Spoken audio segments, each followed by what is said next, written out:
એમાં પછી કંઈક તમારા મનમાં શરૂઆતમાં કોઈ જુદો ખ્યાલ હોય અને પછી છેક સુધી ચિત્તમાં મૂંઝારો થાય, એવું ના થવું જોઈએ. એટલે કારણ કે આમાં બહુ વાલીઓ મેં જોયા છે, એટલા બધા આમ અંગ્રેજી માટેનો એમનો હઠાગ્રહ હોય છે ને એ વિશે બાળકો સાથે પણ એમની કેટલીક વિશેષ જીદ હોય છે. અને એ જીદને માટેનું વાતાવરણ બરાબર પારખી ગયેલા વેપારી નિશાળો ધરાવે છે.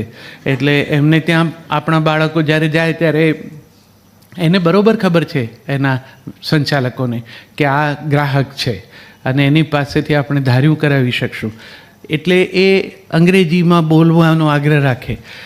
અમારા પરિવારમાં પણ એક દીકરાને ત્યાં મૂક્યો છે તો એના આચાર્ય ત્યાં જે કંઈ હશે એમણે એવો નિયમ રાખેલો કે શાળાના પ્રાંગણમાં ગુજરાતી નહીં બોલવાનું, ઇંગ્લિશ જ બોલવાનું. બાળક ગુજરાતી બોલે તો એને દંડ થાય. એટલે પછી અમારા માટે નવો અનુભવ હતો. એટલે અમે પછી એક દિવસ જઈ અને એમને કીધું કે સાહેબ આરંભમાં જ થોડાક રૂપિયા લઈ જ લ્યો, કારણ કે દર વખતે આવું નહીં ફાવે. અને અમારું બાળક અંગ્રેજીની સાથે ગુજરાતી તો બોલશે, કમ્પાઉન્ડમાં રમતા રમતા તો ગુજરાતી બોલશે જ બોલશે. એટલે એમના મનમાં જે ભાવ હતો એમણે કહ્યું કે ના, અમારો હેતુ એ નથી, અમારો હેતુ એ છે કે બાળકો બોલતા થાય અંગ્રેજીમાં જરા સરસ રીતે ખુલીને આત્મવિશ્વાસથી, એ હેતુ છે. મેં કીધું તમારો હેતુ અદ્ભુત છે, પદ્ધતિ બરાબર નથી. તમે જે આગ્રહ રાખો છો એને કારણે બાળકના મનમાં એવો ભાવ જાગે છે કે અંગ્રેજીની સામે આ ગુજરાતી બોલવું એ કશીક ગુનાહિત દંડનીય પ્રવૃત્તિ છે અને એની સામે મારો વાંધો છે. એવો ભાવ એના મનમાં જાગી જાય કાયમ માટે, એ ઠીક નથી. પછી મોટા થઈને એણે એ સમજવું જ જોઈશે કે ડોલરની સામે રૂપિયો સસ્તો થાય એટલે કંઈ અંગ્રેજીની સામે ગુજરાતી સસ્તી ના થાય. આ ભૂમિકા સાથે હવે હું મારા માતૃભાષા પ્રેમની મારી વાત તમને કરું. હું વ્યવસ્થાપનનો માણસ નથી, હું કવિ છું. એટલે સૌથી વધુ અવ્યવસ્થિત છું. મારી જીવનશૈલી પણ મારી જે કંઈ મુખમુદ્રાઓ છે ઇત્યાદિ એ પણ એ જ પ્રકારે છે. ઘણા લોકો હવે એમ કહે છે કે આમ કેવી રીતે આ મેન્ટેન કરો છો? મેં કંઈ નહીં કરવાનું આ સુખ છે. અને હું કંઈ કરતો જ નથી, કપાવતોય નથી બહુ વખત. અને કપાવા જાઉં છું હવે તો મારું જે ભાઈ કેશકલા કર્તનાલય છે એ હવે એ પણ ના પાડે છે. અમુક સુધીના તો ટૂંકા એ કોઈ સંજોગોમાં કરવા તૈયાર નથી. રંગ્યામાં કોઈ દિવસ નથી આને. એટલે કશું મેનેજ કરવાની દિશામાં મેં કંઈ કર્યું જ નથી. ચહેરા માટે પણ આ આમ જ છે. આને કોઈ દિવસ રંગ્યા પણ નથી. રંગવાનું બહુ અનુકૂળ નથી આવ્યું. કોણ જાણે આપણે ત્યાં રૂપિયા અને વાળ બંનેમાં કાળાનો મહિમા વધારે છે.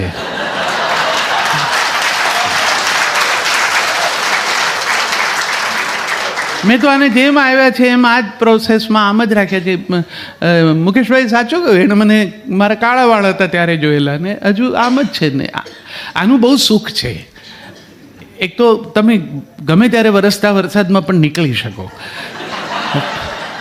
પેલામાં તો શું છે કે આ જે ડાયનો પણ એક મહિમા હોય છે. એની લોકોને જેને કરતા હોય એમને શોખે હોય અને કેટલાક એમના કામના ક્ષેત્રો એવા હોય કે પોતાના આગ્રહ હોય કે પ્રિયજનોના આગ્રહ હોય તો કરતા હશે. કારણ કે પહેલી વાર એવો જ્યારે ધોળો વાળ દેખાય છે ત્યારે આખું તંત્ર હલી જાય છે માણસને.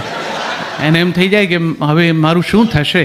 એટલે પછી બાકીના વાળથી આમ ઢાંકે ને પછી છતાં વાત કાબુ બહાર જાય એટલે બીજા અનુભવીઓને પૂછે ને પછી એ અનુભવના મોતી વેરે કે અમારે પણ ધોળા તો છે જ, પણ અમે આ ડાય કરીએ છીએ એટલે તું પણ આ ડાયનો ઉપયોગ કર. એટલે જેનું નામ જ ડાય છે એ કેટલું જીવાડે.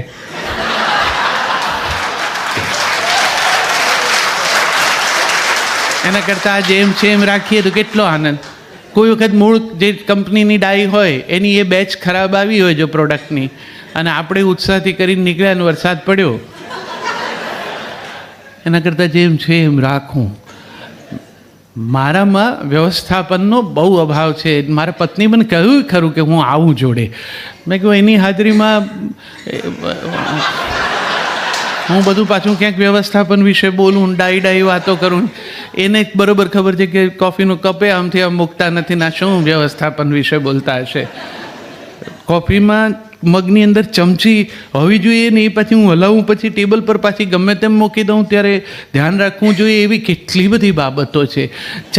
જમતી વખતે અવાજ ના થાય એવી રીતે જમવાનું. ઓ ગોડ, મને તો ક્યાંય સુધી સમજ નહીં પડેલી કે હા એટલે કેવી રીતે જમવાનું. આપણે જમીએ તો ચાવીએ તો અવાજ ના થાય, પણ એમણે પછી મને ડેમોન્સ્ટ્રેશનથી સમજાવ્યું કે અવાજ ના પણ થાય અને જમી શકાય. અમને તો કોઈએ એવું કીધેલું નહીં, તમે તો આરામથી જમતા હતા. મને કે એવી રીતે આપણે જમીએ ને તો સામે બેઠા હોય ને એને ના ગમે. મેં કહ્યું હવે આપણી સામે તો અત્યાર સુધી બેઠા હશે, એમને શું વીતી હશે બિચારાને. આમ હવે પ્રયત્ન કરીને શીખું છું. એટલે મારું વ્યવસ્થાપન બાબતે પણ એ જ કહેવું છે કે કશું પહેલેથી પરફેક્ટ હોય નહીં, બધું આપણામાં ઘણું કાચું હોય તો સુધારવાનું, શીખવાનું ધીરે ધીરે. હું એના માટે મોકળું મને હંમેશા રાખું છું, પણ કેટલીક ટેવો પડી ગઈ. હવે એમ ઝટ જાય નહીં અને પાકે ઘડે કાંઈ એમ હવે કાંઠા ચડે નહીં. એટલે આપણે આપણાથી બનતું કરવું ને જેમાં ન જ થઈ શકે એમાં ક્ષમા માગી લેવી. આમ એટલું બધું પેલું અંગ્રેજીનું ફાવટ નહીં, એટલે થેન્ક યુ સોરીની ટેવ નહીં. એટલે પરદેશમાં પણ શરૂઆતમાં બહુ મૂંઝવણ થાય. ત્યાં તો દરવાજો ખોલે તોય બોલે, મૂકે તોય બોલે આપણને, અને ઘરના એકબીજાને વસ્તુ આપે ને તોય એવું એક સરસ ઔપચારિકતા પણ સારી હશે. કહેતા હોય અને સાંભળતા હોય બંનેને ગમે. આપણને કોઈ કહેતો સારું જ લાગે, થેન્ક યુ ને સોરી ને એવું બધું. અને હવે એની ટેવ પાડવી પડે. હું પહેલું સેન્ટ કોલેજમાં જ્યારે ભણવા ગયો પહેલાં જ વર્ષે, તો ત્યાં લોબીની અંદર પ્રોફેસર અમારા ઇંગ્લિશના હતા, પ્રોફેસર તુર્સ વકીલ, પારસી. એટલો વિદ્વાન જીવ, સૂટ પહેરીને ગમે એવા તાપમાં પણ પારસી પાક્કા સૂટમાં જ આવે અને આમ દાઢીથી અહીંયા સુધી પકડી રાખેલી બધી જુદી જુદી બુક્સને આમ દબાવીને આવતા હોય. એ તમને લોબીમાં સામા મળે એટલે એ એમ કહે કે ગુડ મોર્નિંગ.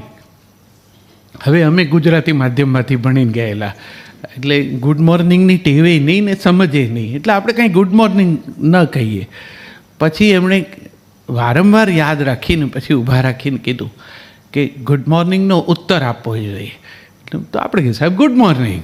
તો કેમ નહીં, જ્યારે કોઈ તમને ગુડ મોર્નિંગ કહે તો સે વેરી ગુડ મોર્નિંગ. એટલે પછી એ વખતે સમજાણું કે આમાં વેરી લગાડવું જોઈએ, એનાથી ફેર પડે છે. એમણે કીધું એના કરતાં જાજુ એમનું ગુડ મોર્નિંગ આપણે પાછું આપવું જોઈએ.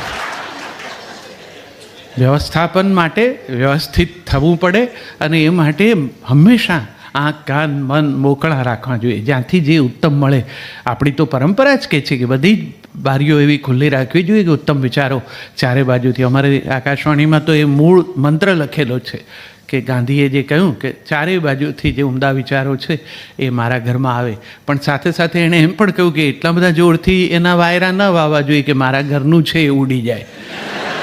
એટલે હું મારા ઘરનું છે એ સાચું છું, ચારે બાજુથી આવે એ સ્વીકારું છું. જીવનમાં મેનેજમેન્ટ તે શું પહેલાં જે જીવી ગયા એ લોકોને મેનેજમેન્ટની નહીં સમજ પડતી હોય. આપણે જ હવે એમને સમજાવશું અને હવે તો જે જીવાઈ ગયું છે એ કંઈ એમાં ફરી પાછું તો આવી શકવાનું નથી. હવે જે છે એમાં જે થઈ શકે તે તો નવી પેઢીને આપણે સમજાવીએ કે જીવનમાં વ્યવસ્થાપન કેવી રીતે લાઈફનું કરવું જોઈએ જેથી જીવન જીવવા જેવું લાગે. એટલું બધું ચોપડીઓવાળું કંઈ ના જીવી શકાય. વ્યવસ્થાપનના સિદ્ધાંતો બરાબર છે.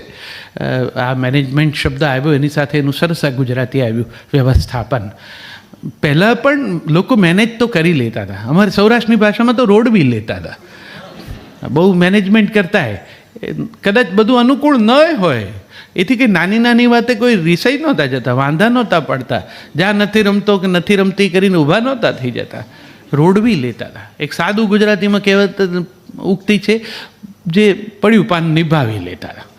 હવે આ નિભાવવાની જ વૃત્તિ ઓછી થતી જાય. હવે આગ્રહો વધી ગયા છે. હવે સૌને પોતાનું જીવન છે. બે જણા જે ભેગા થાય છે સાથે જીવશું એવા સંકલ્પથી એ પણ પોતાને કેન્દ્રમાં રાખીને જ વિચારે છે. એ બંનેને પોતપોતાના જીવનનો સમયનો મહિમા બહુ છે. અસ્તિત્વ અને વ્યક્તિત્વ બંનેના આગ્રહો ખૂબ વધ્યા છે. હવે સ્થિતિ એવી થઈ ગઈ છે કે આપણે લગ્નના રિસેપ્શનમાં કવર આપીને ઉતર્યા હોઈએ અને પછી અઠવાડિયામાં ખબર પડે કે એ લોકોએ ખાધા ખોરાકીમાં શું માગવું એના આંકડા સેટ કરે છે. એટલી ઝડપથી બધું હવે તંત્ર દુઃખી કરે, વ્યથિત કરે એવું છે. એટલે સૌથી મોટી જે ક્રાઇસિસ છે ને એ આ રિલેશનશિપમાં છે. રિલેશનશિપની આ મેનેજમેન્ટ, જેમાં સૌથી વધુ આપણા વડીલો પણ આ જે મેં કહ્યું આરંભમાં પડ્યું પાન નિભાવવું એ સમજાવી ગયા હતા. હવે જરૂરી નથી તમને ના અનુકૂળ હોય તો નહીં. હવે એવો સમય નથી કે પરાણે તમાચો મારીને ગાલ લાલ રાખવાવાળી વાત હવે કોઈ દીકરીઓ એવું માને નહીં, કોઈ દીકરાઓ એવું માને નહીં. એટલે એ રીતે જીવવું એવો આગ્રહ નથી, પણ થોડુંક ધૈર્ય એ આ વ્યવસ્થાપનમાં બહુ ઉપયોગી થશે. મૂળ શબ્દ છે સંબંધ.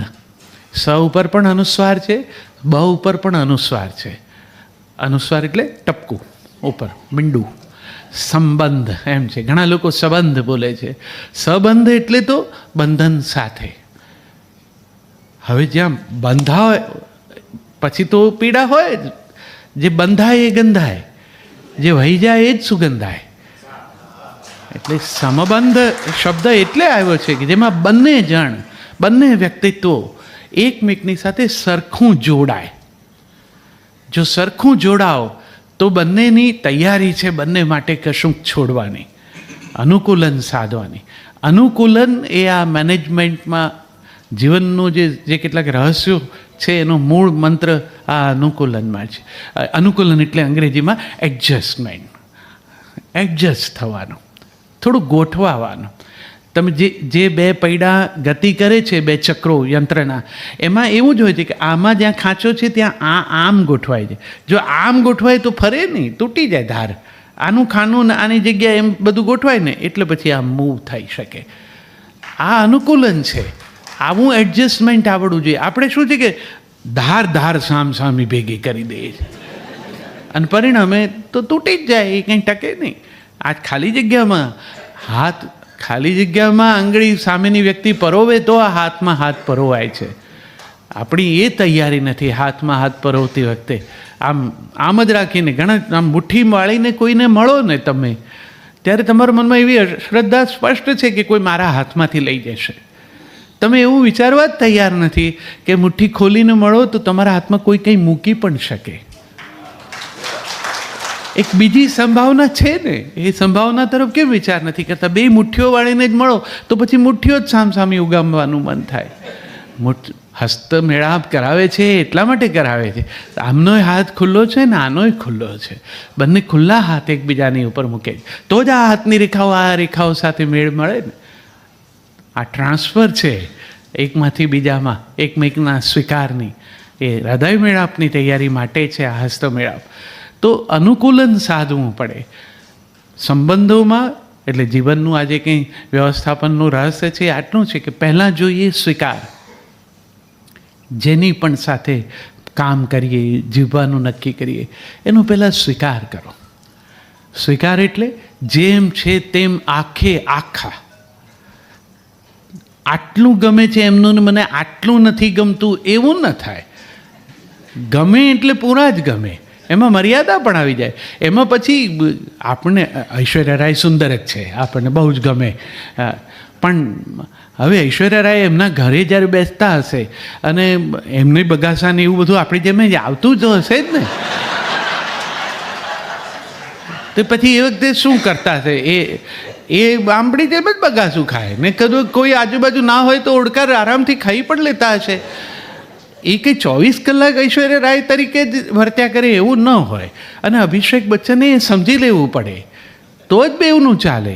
પહેલાં જે તૈયાર થઈને બેડરૂમમાંથી બહાર આવે છે ડ્રોઈંગ રૂમમાં, એ તો નાટક છે. એ નાટકવાળો હિસ્સો એ ભજવવો જોઈએ, એમાં ના જ નથી. પણ જે આપણા છે એનો તો આખો જ સ્વીકાર હોય, એની મર્યાદા સાથે સ્વીકાર હોય. પ્રિયાને તમે જ્યારે શરૂઆતમાં મળો છો એ તો કેવા, એક પેલી ફિલ્મ રાજેશ ખન્નાની આવેલી એમાં એ કહેતા હતા કે આપણે બંને એકબીજાને જ્યારે પહેલાં મળતા ત્યારે થોડા સમય માટે ત્યારે આપણા તમામ ઉત્તમ સાથે મળતા હતા. Best of us. એ રીતે જ બોલીએ પણ એવું જ સરસ, વર્તીએ પણ એટલું જ સરસ, વસ્ત્રો પણ એવા જ સરસ, સુવાસ પણ એટલી સુંદર. આપણા ઉત્તમની સાથે આપણે એકમેકને મળતા હતા. હવે જ્યારે એક ઘરમાં સાથે રહીએ છીએ લાંબો સમય, આખો દિવસ, ત્યારે એ 24 કલાકની ઉત્તમતા તો ક્યાંથી લાવવી? પછી તો એમાં જેવા હોય એવા કોકવાર તો થાય કે નહીં?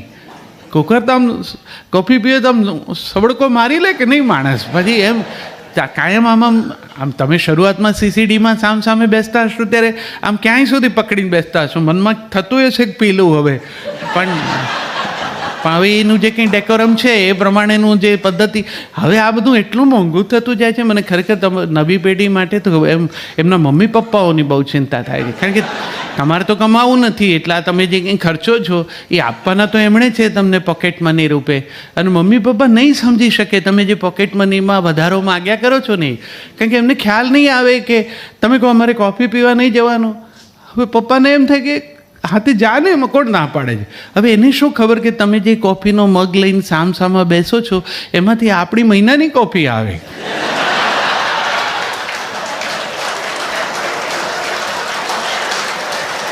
ઘણું બધું બદલાઈ ગયું. અમે લોકો પ્રેમમાં જ્યારે પડતા ને, એટલે અમે લોકો ઘણી વાર પડતા. એ બાબતમાં બહુ મનમાં મોકળાશ જ હતી કે એવી કોઈ જીત નથી કે આમ જ આ એકવાર પડ્યા એટલે પછી હવે પડે એને ઊભા થવાનો અધિકાર છે જ. અમે સાબરમતીની રેતમાં બેસીને વાત કરીએ ને તો રેતીની અંદર 100 ગ્રામ શીંગ ને ચણા નાખી દઈએ અને વાત કરીએ વીણતા વીણતા. એટલે એક તો ટાઈમ જાય, સરસ રીતે વાતો થઈ શકે, અને કદાચ જો બેમાંથી એક પાર્ટીને અનુકૂળ ના આવ્યું તો બહુ મોટું રોકાણ ન થાય. એ પાછું બધું વીણી લેવાય, કારણ કે ઉઠ્યા એમના ચાલ્યા ગયા પછી તો તમે જ છો, અને બાકી રહેલી શીંગ છે તે તમે વીણી અને બીજી કોઈ મુલાકાત બીજા કોઈ માટે રાખી શકો. આ પણ વ્યવસ્થાપન છે. બધી વખતે આટલું બધું ઓળઘોળ થઈ જવા છતાં કેટલીક વખત પ્રતિકૂળતા એવી ઊભી થાય પણ ખરી. તો આ સ્વીકાર જેવા છે તેવા 24 કલાકનું નાટક ના હોય. મેકઅપ પડદા ઉપર કે મંચ ઉપર સારો લાગે, જીવનમાં 24 કલાકનો મેકઅપ ના હોય. હા, ઉત્તમ વર્તન વાણી વ્યવહાર હોવા જોઈએ અરસપરસ, પણ પ્રામાણિકતા વગર ના હોય તો એને કરવાના શું? તમે કરો છો એ નાટક જ છે એવું બેઉને ખબર હોય તો પછી એની શોભા શું? તો એનો અર્થ કે તમે કોઈક ત્રીજા માટે જીવો છો, તમારા 2 જણ માટે જીવતા જ નથી. મને હમણાં મારા દીકરાએ સરસ રીતે કીધું કે પપ્પા હવે છે ને રિલેશનશિપમાં એક મજા એવી આવી છે કે 2 જણા જે પરણે છે એ 2 જ્યારથી પરણે છે ને ત્યારથી જ બીજા 2ને પરણે છે. એટલે મેં કહ્યું કેવી રીતે? પણ કે બંને પાસે એક ફોન છે. એ જે 2 જણા આમ ઇન્વોલ્વ થઈને એકમેકમાં ખોવાઈ જવા જોઈતા હતા એ બંને પાસે પોતપોતાના મોબાઈલ ફોન છે જેમાં એ બંને ખોવાઈ જાય છે. એટલે આનો મહિમા એટલો વધે છે કે 2 જે ભેગા થયા છે એમની પાસે એકમેક માટે એટલો સમય નથી. આ લોકો હવે બહુ સારું કરે છે, ટેલિફોનમાં આખા અઠવાડિયાના વપરાશનું પણ આંકડો આપે છે. અને તમે કોઈક દિવસ આમ કરવા જેવો પ્રયોગ નથી પણ કરી જોજો કે તમે 2 જે ભેગા થયા છો એ બંને જોજો કે આના વપરાશના જે ટાઈમ ડ્યુરેશન બતાડે છે એટલો સમય પણ તમે એકબીજા જોડે વાત કરી હતી ખરી આખા વીકમાં? આજે તમે આવતા અઠવાડિયા સુધીનો એક ખેલ એવો કરો, મને ખાતરી છે આમ કોઈનો શનિ રવિ આપણે બગાડવો ન જોઈએ, પણ એવી નોંધ રાખો જો આખું વીક કે અમે 2 જણા અરસપરસ એકબીજા સાથે શું વાતો કરી, અને પછી અઠવાડિયાને અંતે 2 જણા ભેગા થાવ, અને એટલે ભેગા જ હો ઘરમાં, એટલે હિંચકા ઉપર બેસીને આમ વાત ટેલી કરો 2 જણા, અને પછી જુઓ કે કેવા કેવા વિષય પર તમે 2 જણા આખા અઠવાડિયામાં બોલ્યા હતા. શું જમશો, શું બનાવું, બાબુ મોડો આવશે, તમારું મોડું થશે. અને એ વખતે તમને પહેલી વાર સમજાશે કે આ જ વાતો કરવા આપણે પરણ્યા. જ્યારે પરણવું તું ત્યારે તો કેટલી બધી કલ્પના કરી હતી, થોડી વાર મળતા હતા તો કેવા કેવા વિષયો છેડતા હતા. હવે તો એવા કોઈ વાત કરવામાં રસની રુચિ જ નથી રહ્યા. વધારેમાં વધારે સમય આ ટેલિફોન જે બંનેનો લઈ રહે છે. એટલે હવે એક જે સૌથી ગ્રેવ ઇસ્યુ જે ઊભો થયો છે ને એ મેનેજમેન્ટનો, એ આ ટાઈમ મેનેજમેન્ટ છે. મેં હમણાંથી જે દંપતીઓમાં પ્રશ્નો જોયા એમાં સૌથી વધુ મોટો મુદ્દો એ આ ટાઈમ મેનેજમેન્ટનો છે. બંનેને એ વાતની જ ફરિયાદ છે. બંને સજ્જ છે, ક્વોલિફાઈડ છે, પોતપોતાના ક્ષેત્રમાં બહુ સુંદર કામ કરતા, પોતપોતાની રીતે સમાજમાં પોતાના કાર્યક્ષેત્રમાં એક વિશેષ ઓળખ ધરાવતા પાત્રો છે. એ બંનેની અરસપરસ ફરિયાદ આ જ છે, સમય નથી આપતા. સમય નથી આપતા એટલે આમ હોય છે તો જોડે જ. હમણાં એ જે ડાક્ટરોને હું મળ્યો એમને પણ મેં કીધું કે હવે તમારે માટે સૌથી મહત્ત્વનો વિષય થશે, કારણ કે તમે બધા જે ડાક્ટર્સ છો એ પતિ પત્ની જે બંને તબીબો છે એ લોકો સ્વાભાવિક છે એમના ક્ષેત્રમાં વ્યસ્ત હોય, એમની પ્રાયોરિટી બીજી હોય, પણ પછી એ જ વાતનું ઓછું આવે છે, સમય નથી આપતા. મોટા ભાગનાની આ ફરિયાદ છે. પછી ધીરે ધીરે કરતાં ઓછા સમયમાં એકમેકની સાથે રહેતા રહેતા એવી ટેવ પડી જાય કે કંઈ નથી જોતો હવે એમનો સમય, અને પરિણામે જે રસ ઓછો થવા માંડે બંનેનો એકમેકમાં, પછી મનોચિકિત્સકો પાસે જવું પડે. એ લોકો તમને માર્ગદર્શન આપે કે શું થયું છે ખરેખર, તો કે ના મજા નથી આવતી, હવે એ મને પહેલાં જેવો પ્રેમ નથી કરતા. હવે આ પહેલાં જેવું એ તો એટલું બધું કંઈક વેગ છે, કંઈક પહેલાં જેવું કશું બીજી વખત હોય જ નહીં, તે ક્ષણે જ હોય. આ તો નિત્ય નૂતના છે જિંદગી, તો એમાં પહેલાં જેવું કેવી રીતે કોઈનું હોવું શક્ય છે? પણ છતાં એ જ વાતનો આગ્રહ થાય, અને પછી એ પહેલાં જેવું ના હોવા વિશે એટલું બધું ઓછું આવે. હવે દાખલા તરીકે પહેલાં યુવાનીમાં તમે ઓફિસથી ઘેર આવો અને પત્ની રસોડામાં કંઈક સરસ આમ ઝીણું ઝીણું કામ કરતા હોય, અને સંયુક્ત કુટુંબ હોય એટલે એની વચ્ચેથી આમ સમય શેરવીને તમે આવીને આમ પત્નીની કમરમાં હાથ નાખી અને આમ ગોળ ચકરડી ફરો, તે ચાલે. એ કારણ કે ક્ષણ ચોરી લીધી તમે માધુર્યની, સમયનું વ્યવસ્થાપન સારામાં સારું કર્યું તમે એ ક્ષણે. હવે એવું થાય, હવે કરવા જઈએ તો બેઉ સંભાવના છે, એમની કમર આપણા હાથમાં ના આવે, અને એવું કરવાથી આપણી કમરને બીજા પ્રશ્નો ઊભા થાય. તો પ્રેમ જતો રહ્યો, થયું શું? હવે અભિવ્યક્તિની શૈલી બદલવાની. હવે એવું ન થઈ શકે તો ન થઈ શકે. હવે પહેલાં જેવું એટલે એવું જ ન થઈ શકે. હવે સમયની સાથે જે વધવું છે, સમજનું પણ જોડે જોડે. પુખ્તતા એટલે નિરસતા એવું નથી, પણ મેચ્યોરિટી એ અભિવ્યક્તિની શૈલીની છે. હવે દરેક વખતે એરિક ફ્રોમ એમ કહેતા આર્ટ ઓફ લવિંગ નામના પુસ્તકમાં કે પ્રિયના કાનમાં સમયાંતરે કહેતા રહેવું જોઈએ કે હું તને ચાહું છું. આ એક પરદેશનો સિદ્ધાંત છે, અને એ પ્રમાણે ત્યાં આગ્રહ પણ રાખે છે. એટલે ત્યાં લગભગ આમ આપણે કોઈક જે આવા જેવા યજમાનોને ત્યાં અમને રહેવાનું થાય ને, ત્યારે બહુ કુતૂહલ થાય આપણને કે આ લોકો કેટલા ગળાડૂબ છે.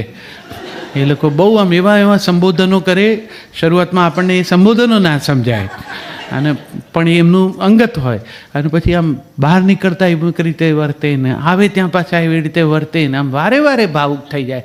આમ ખભા પર હાથ મૂકીને જ વાત કરે, ચાલે તો પણ હાથ પકડીને જ ચાલે. આપણને મનમાં ઓછું આવી જાય, આપણે ન કરી શક્યા હોય, ન થતું હોય આપણાથી, અમદાવાદમાં એવી રીતે કરીએ તો બહુ જામે નહીં, એટલે અને આપણે હવે ટેવે નહીં. એટલે આ લોકોનું જોઈએ તે લાગણી તો બહુ થાય. આપણે તો વધુમાં વધુ તમે જ વિચારો કે હાથ ક્યારે પકડતા હશો. એક ચોરીમાં પકડે છે અને બીજું હવે છે રોડ ક્રોસ કરતા પકડતા, અને રોડ ક્રોસ કરી જાય ને એ વખતે તો એવી રીતે આમ હાથ છોડાવી લે કે જાણે કોકનો પકડીને આપણે ક્રોસ કરીએ. એટલે આ તમારો તો હાથ પકડીને તો આપણે ફર્યા હતા અને નક્કી કર્યું હતું કે આમ જ હાથ પકડીને ચાલશું, પણ પછી નક્કી કર્યું કે એમ કંઈ પકડી રાખવાથી ફિઝિકલી પ્રેમ નહીં વ્યક્ત થાય. હું ત્યાં છું એની અનુભૂતિનો, વિશ્વાસનો પ્રશ્ન છે. આ વ્યવસ્થાપન છે, હાલનું પણ એક વ્યવસ્થાપન છે. એમાં પુખ્ત થઈને સમજવું પડે. તમે ટેબલ ફેનની પાસે બેસો અને ટેબલ ફેન ફરતો હોય તો તમે એની જોડે આમામ ડોકો નથી કરતા કે જેથી પવન તમને આવ્યા કરે. તમે ડોકું સ્થિર રાખીને જ્યાં છો ત્યાં રહો. પંખો ફરતો તમારી તરફ આવે છે. આ શ્રદ્ધા હોવી જોઈએ તમને કે પંખો તમારી તરફ આવશે. તમારું આમાં ગરદન અડધા નહીં તો આમાં દુખી જાય છે. આમ ક્યાં છે આમ જોતા કાર્યક્રમોમાં અમે એવું બહુ જોઈએ. આમ આવું સરસ ઓડિયન્સ હોય ને, પછી આ બાજુથી એક ભાઈ ઊભા થાય હવે આપણે ત્યાં એક બહુ મજા છે, જોડે આવ્યા હોય ને જે લોકો કાર્યક્રમોમાં, એ કાર્યક્રમોમાં મોટે ભાગે જોડે બેસતા નથી. એ ભાઈબંધ એક બાજુ આવો મોકો જ શોધે, છૂટા જ પડી જાય ત્યાંથી, ભાઈબંધની જોડે બેસી જાય, પેલા છે એમની બેનપણી જોડે બેસે. પણ એ જે ત્યાંથી બેન ઊભા થાય ને જવા માટે, એટલે આ માણસ અહીંથી આપોઆપ ઊભો થાય.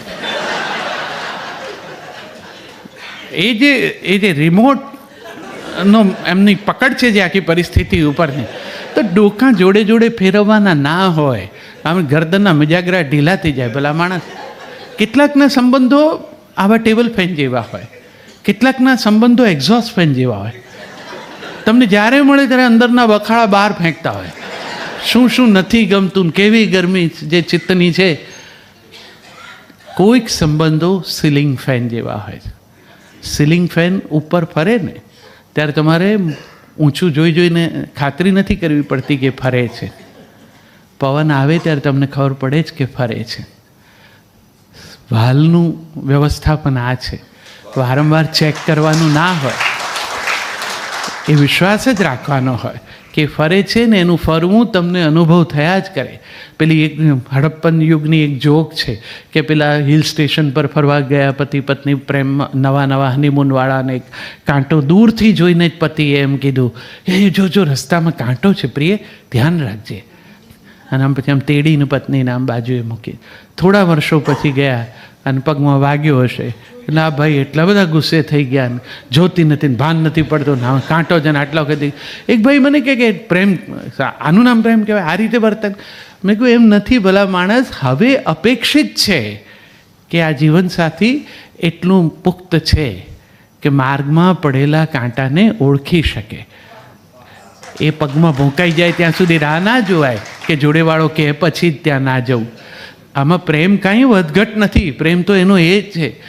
આપણી ભાષા એટલી બધી સમૃદ્ધ છે, આ તો દોસ્તી બધાની ભાષા સાથે ઘટી ગઈ છે, એટલે આપણી ભાષામાં એક શબ્દ છે પ્રેમ.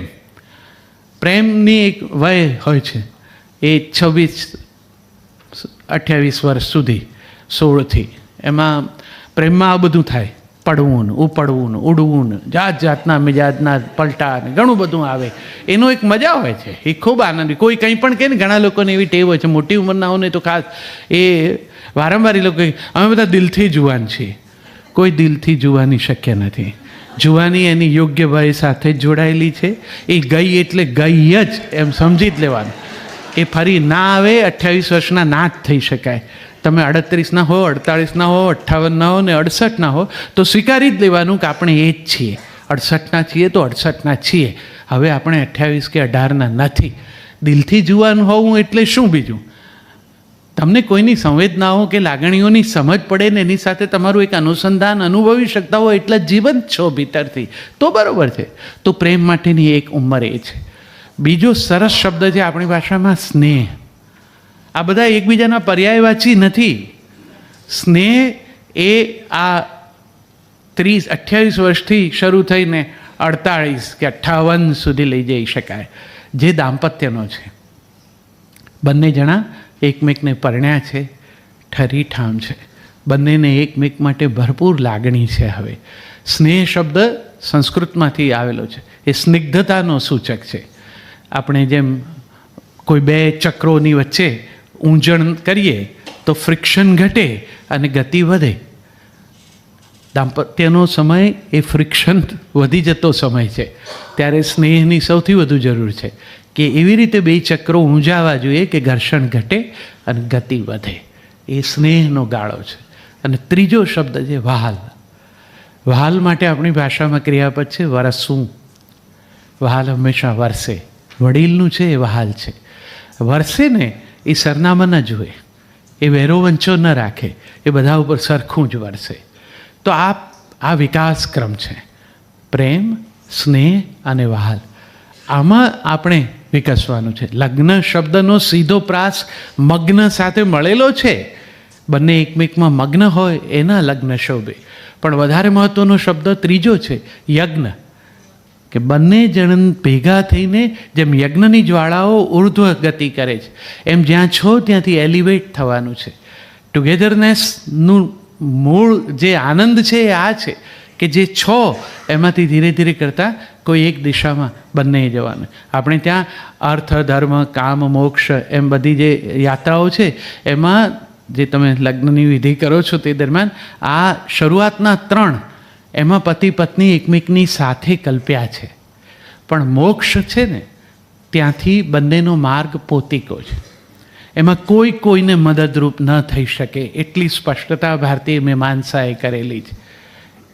એ કક્ષાએ પહોંચ્યા પછી એ વયે એ લક્ષ્ય પ્રાપ્તિ માટે તો વ્યક્તિએ પોતે જ મથવું પડે. એ પહેલાંના 3 તબક્કામાં એકમેકની સાથે છો એટલે તો પેલું લાડો લાડી જમે રે કંસાર, સંસાર કેવો મીઠો લાગે રે. હવે યાદ નહીં આવતું હોય કે પહેલું કોણે કોને જમાડ્યા હતા, અને હવે તો જમાડ્યા હશે કે નહીં, કંઈક મહેંદી મૂકી હોય ઘરમાં પ્રસંગે તો હવે તો છોકરાઓ કરી લે, પણ વડીલ પોતે બધા મિસિસને કોળિયા જમાડે એવું હવે કંઈ બહુ થતું નથી. અને બેનની અપેક્ષા એવી હોતી નથી કે જમાડે તો એમને ફાવતું નથી, ઢોળશે ને આ તો ભાવતું નથી એ પીવડાવે.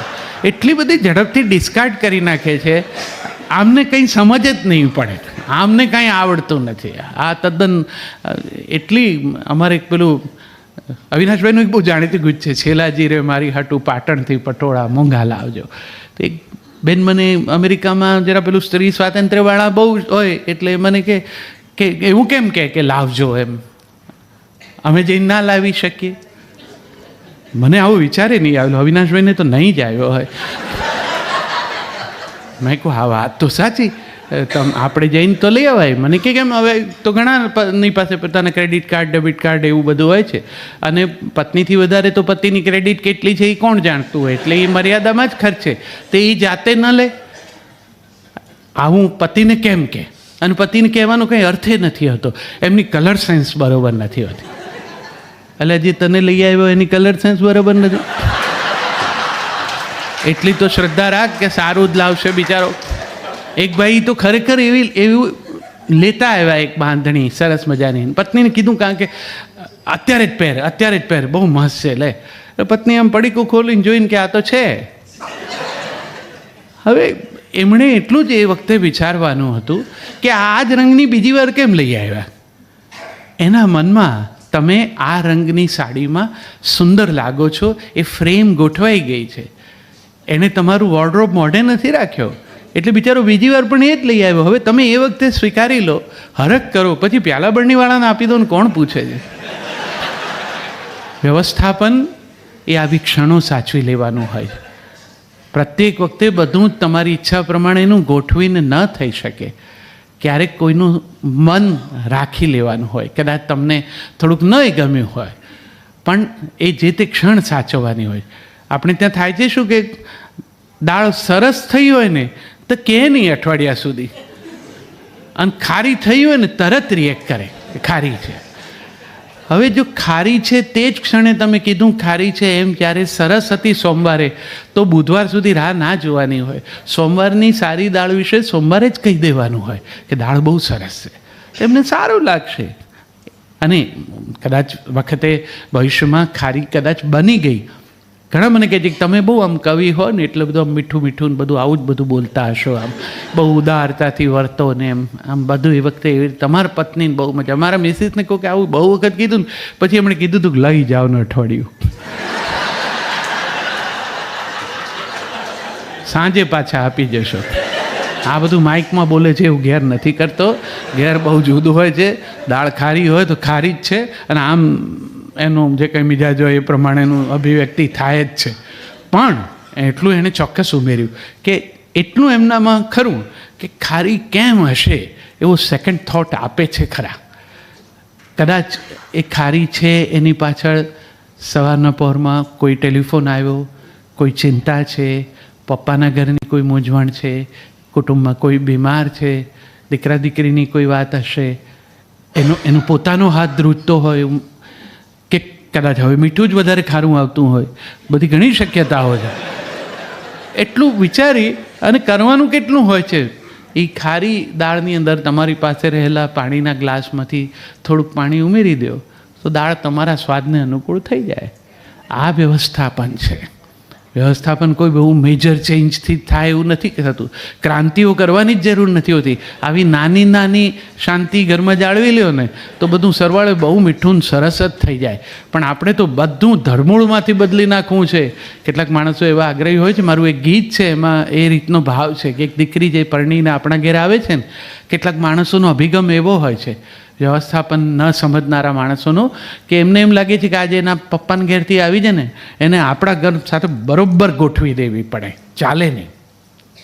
મેં ગીતમાં એક કલ્પન એવું કર્યું છે કે તમે નર્સરીમાંથી છોડ લાવો છો ત્યારે એક સરસ પ્લાસ્ટિકની કોથળીની અંદર એ છોડ હોય છે માટી સાથે.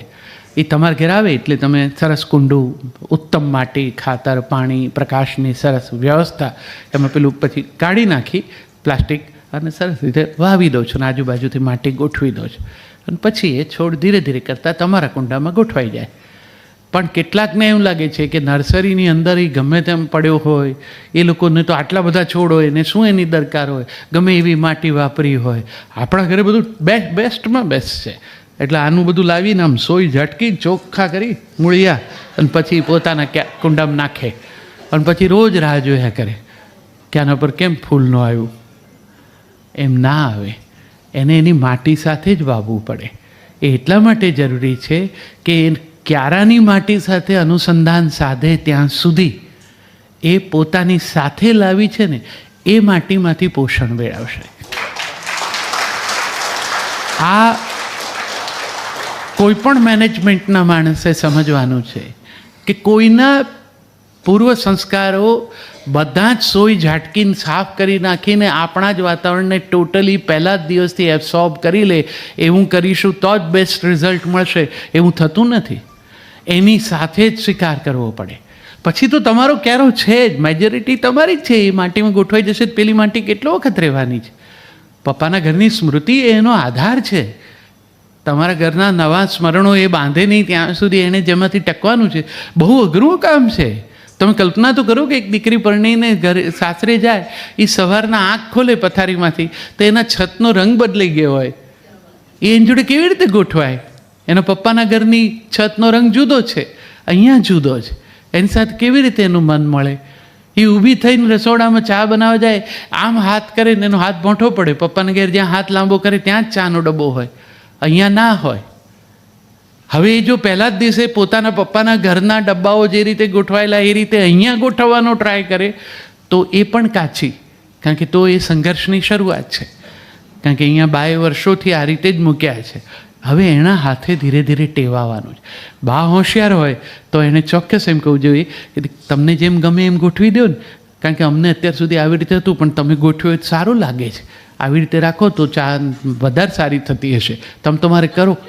આ અનુકૂલન છે, આ જ વ્યવસ્થાપન છે. એકમેકની સાથે ગોઠવાવું. દીકરીઓ કરે છે શું, પેલું અથાણા બનાવવા બેસે ને અને આમ બા સામે બેઠા હોય ને પોતે અહીંયા સામે કેરી કપાતી હોય ને મસાલો ચાલતો હોય ને મમ્મીને ફોન ઠોકે, મેથીના કુરિયા કે રાઈના.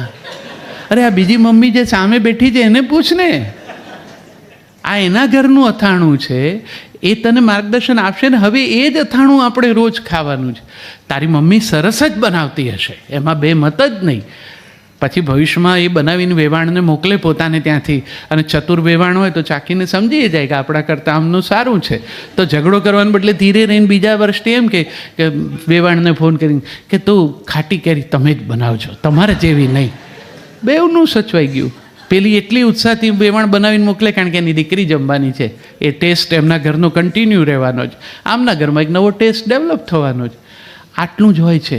બધું બદલી નાખવાનો જે ખ્યાલ છે ને એ મેનેજમેન્ટને સૌથી ડિસ્ટર્બ કરનારી બાબત છે. અનુકૂળ થઈ જાઓ. આ બધું જગત જેટલા લોકો પ્રતિકૂળ થવા ગયા છે ને એમણે જ તકલીફો ઊભી કરી.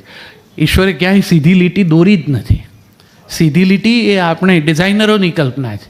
પ્રકૃતિમાં ક્યાંય સીધી લીટી નથી. તમામ લીટીઓ આમામ જ છે. એ પાંદડાની ધાર હોય કે પહાડની કિનાર હોય, એ આમામ જ બની છે. ઈશ્વરે કોઈ દિવસ પુટપટ્ટી મૂકીને આમ લીટીઓ નથી કરી. આપણે કોણ એવા કે જે આ બધું જ સીધી લીટીમાં, આપણી ઈચ્છા પ્રમાણેની સીધી લીટીમાં એવી રીતે ના હોય. થોડુંક ગોઠવાઈએ. થોડું સમય સાથે ગોઠવાઈએ, બંને એકમેકને સમજવાનો પ્રયત્ન કરીએ. જીવનના પ્રસન્નતાના રહસ્યો એમાં જ છે. એમાં થોડુંક વાસણ ખખડે પણ ખરા. એટલી બધી સાયલન્ટ હોય તેમાં નહીં મજા આવે. બધા કમ્પોઝિશનમાં થોડા ઇન્સ્ટ્રુમેન્ટ બીજાએ વાગવા જોઈએ. કોર્ડ્સ હોય તો ડિસ્કોર્ડ બી વાગે તો જ કોર્ડનો કોઈ દિવસ મહિમા થશે. એટલે થોડુંક આમ તેમ થાય તો એમ થવા દેવાનું. પણ પછી જે ભીતર એક સમજદારી, લવ ઇઝ અન્ડરસ્ટેન્ડિંગ, પ્રેમ એટલે જ સમજાણ. અને વય વધે પછી લવ ઇઝ ટુ કેર, પછી કાળજી એ પ્રેમ છે. પહેલાં જે યાદ રાખીને મળવા જાઓ ને ફૂલ આપે અને પછી હવે સવારના યાદ કરીને કે ડાયાબિટીસની ગોળી લઈ લીધી, એ પ્રેમ જ છે. હવે ફૂલ ના આપે, હવે એને ચિંતા એ છે કે ગોળી લઈ લે તો સારું, અને ભૂલી ગયા હશે તો પાછા તકલીફ કરશે. હવે ખરી શૈલી બદલાઈ જાય, થોડાક આકરા થઈને કે તમે ભૂલી જાઓ દર વખતે, પછી છોકરાઓને દોડાદોડી થાય ને આન તે એમ કે એ ચિંતા છે, પણ કાળજી મિશ્રિત ચિંતા છે, અને એ પ્રેમ છે. વ્યવસ્થાપન દરેક વખતે ચોપડીઓમાં જોઈ ના થાય. એ જીવતા જીવતા પોતે પોતાના ઘરની, પોતાના જીવનસાથીને સમજીને રીડિઝાઇન પ્રત્યેક ક્ષણે નિત્ય નૂતના એ કરવી જોઈએ. ચોપડીઓમાં જોઈને એ રેસીપી બુક હોય ને એમાંથી રંધાય નહીં. તમે સમજો, એ તમારી નવી પેઢી જાત જાતનું બનાવે છે એ બરાબર છે. હવે તો એટલી બધી જાતનું બનાવે છે કે મને બહુ ઘણી વખત કુતૂહલ થાય.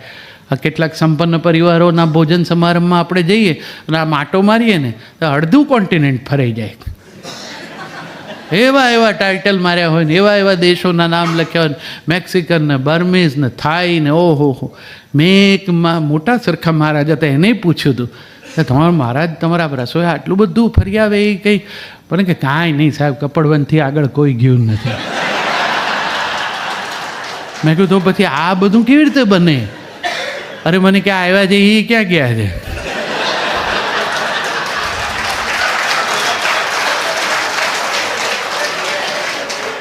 આ કોન્ફિડન્સ એ એના મેનેજમેન્ટનું મુખ્ય લક્ષણ છે. એને ખાતરી છે, અને મેં કહ્યું પણ કદાચ જાય તો મને કે એ દિવસે જાય ત્યારે ચાખશે, ત્યારે એને કંઈ ટેલી કરશે આપણા સ્વાદ જોડે, એવું યાદ રહેશે કે આ મહારાજે બરોબર નહોતું બનાવ્યું. એકચ્યુઅલી જાપાનમાં આ સુશી આવી રીતે બને છે.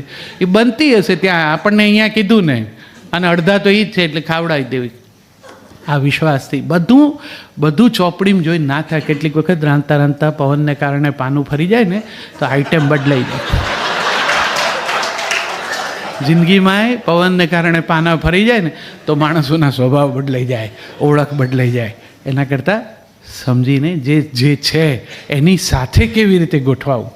તમારું ભાગ્ય સરસ હોય તો સરસ મળે જીવનસાથી. વ્યક્તિત્વ જુદા જુદા હોય છે.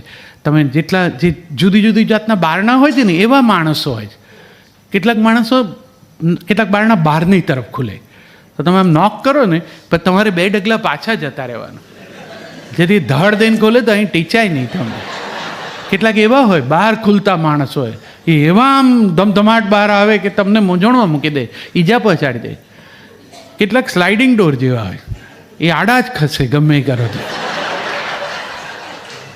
કેટલાક અઘરા હોય છે જેને શટરની જેમ લટકીને નીચે ઉતારવા પડે.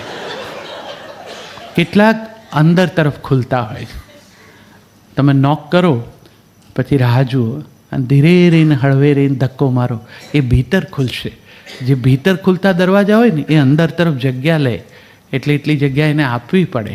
ત્યાં સુધી તમારે બહાર રાહ જોવી પડે. તમારે ભાગે કયો દરવાજો છે એ તમારે સમજી લેવાનો. બાકી યોગ્ય સાથી મળી ગયો હોય, કોણ જાણે.